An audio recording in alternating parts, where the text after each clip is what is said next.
Mr. Speaker, I rise today to discuss this administration's massive cover-up of the Epstein files in order to conceal President Trump's involvement.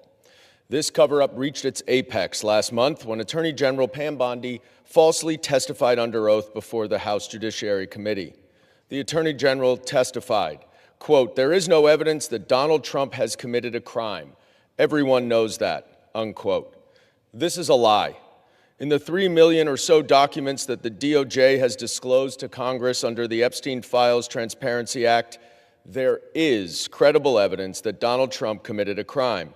And that, of course, excludes the nearly 3 million pages that the DOJ is refusing to turn over. Donald Trump is mentioned thousands of times in the Epstein files. There are multiple allegations that he sexually assaulted young girls. But I want to focus on one victim's allegations that the FBI unquestionably found to be credible.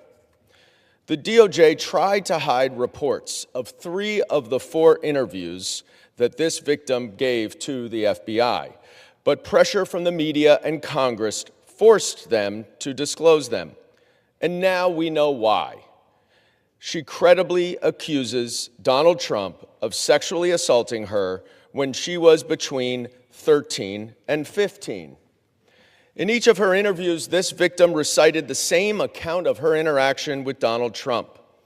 On August 7th, 2019, she explained that she was between 13 and 15 when she was left alone with Donald Trump, who, quote, mentioned something to the effect of, "Let me teach you how little girls are supposed to be." Trump unzipped his pants and put her head down, quote, down to his penis, bit the S out of it. Trump struck the victim and said words to the effect of, "Get this little B the hell out of here." The victim advised that she bit Trump's penis because he disgusted her. She provided some additional details in the next interview 2 weeks later, and then a month later, she met again with the FBI and asked, quote, what the point would be of providing the information at this point in her life when there was a strong possibility nothing could be done about it. She didn't speak to the FBI again. But the FBI certainly found her story credible. In a 21-page PowerPoint presentation that the FBI made to prosecutors, they included this victim's testimony. They would not have done so if they did not find the evidence credible, which means that Attorney General Bondi lied when she stated under oath that there is no evidence that Donald Trump committed a crime. But we're just scratching the surface, because the Epstein files also reveal that Donald Trump has made false statements over the past quarter century about Jeffrey Epstein.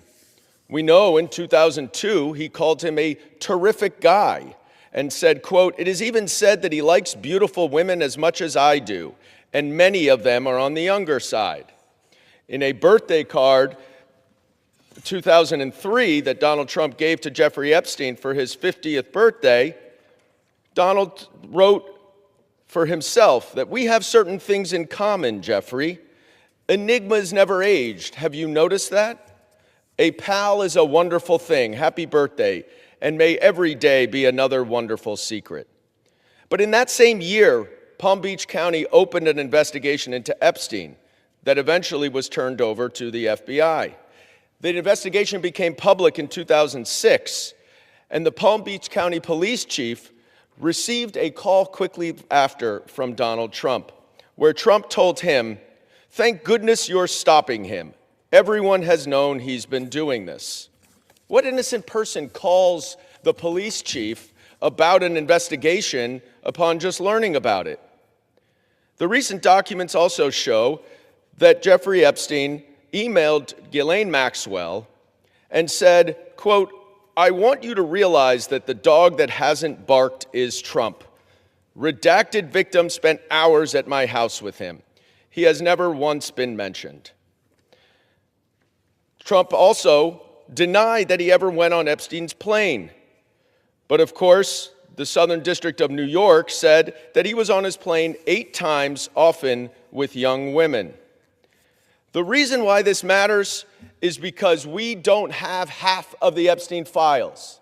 And if the Attorney General is covering this up in such a degree that she is redacting things from Congress, that she then, redacting things from the public that she then shows to Congress, what else is she covering up?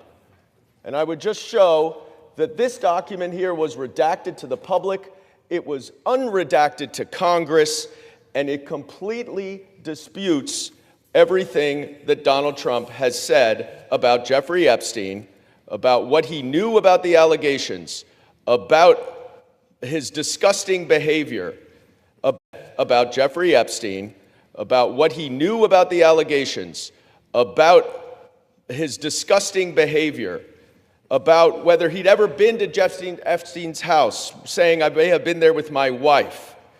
Asked if any young girls were there. No. He may have had children of guests, but that's it. Well, we know that's not the case. Now, why is this important? Because if the Attorney General is covering up this information that she then reveals to Congress, what else is she covering up about Donald Trump's involvement in the Epstein files? I yield back. Members are reminded to refrain, again,